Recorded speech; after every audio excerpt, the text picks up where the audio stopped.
Naniniwala ang isang kongresista na suportado pa rin ng mga mambabatas ng 20th Congress ang pag-usad ng impeachment trial laban kay Vice President Sara Duterte.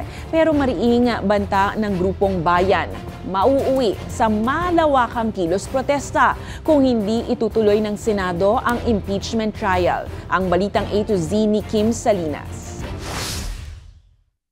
Magko-convene na ang first regular session ng 20th Congress sa July 28 pero hanggang sa ngayon hindi pa rin umuusad ang impeachment trial ni Vice President Sara Duterte. Naisumiti na ng House Prosecution Panel ang tugon nito sa Senado matapos nitong i-remand o ibalik ang impeachment case sa Kamara. Pangamba ni Tingog Party List Representative Jude Asidre, sana hindi naman malunod sa technicality ang ating kagustuhang mabigyan linaw ang pananagutan sa pangalawang pinakamataas na lingkod bayan ng ating bansa.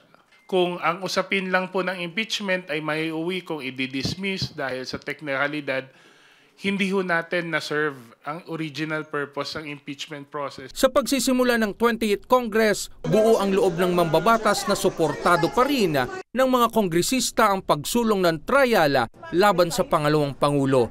Nagbabala naman ng grupong bayan sa kung hindi itutuloy ng Senado ang impeachment trial. Pag binasura to, that will trigger a lot of protest, that will definitely create outrage dun sa mga kababayan natin na ito ay bagay na ating mariing lalabanan, tututulan. Panawagan nila ngayon sa mga senador, gawin ang kanilang tungkulin na naasunod sa konstitusyon, i-convene ang impeachment court, ituloy ang trial hanggang sa katapusan nito. Naniniwala ang grupong bayan na matibay na batayan ang findings ng House Committee on Good Government para tanggalin sa pwesto ang pangalawang Pangulo.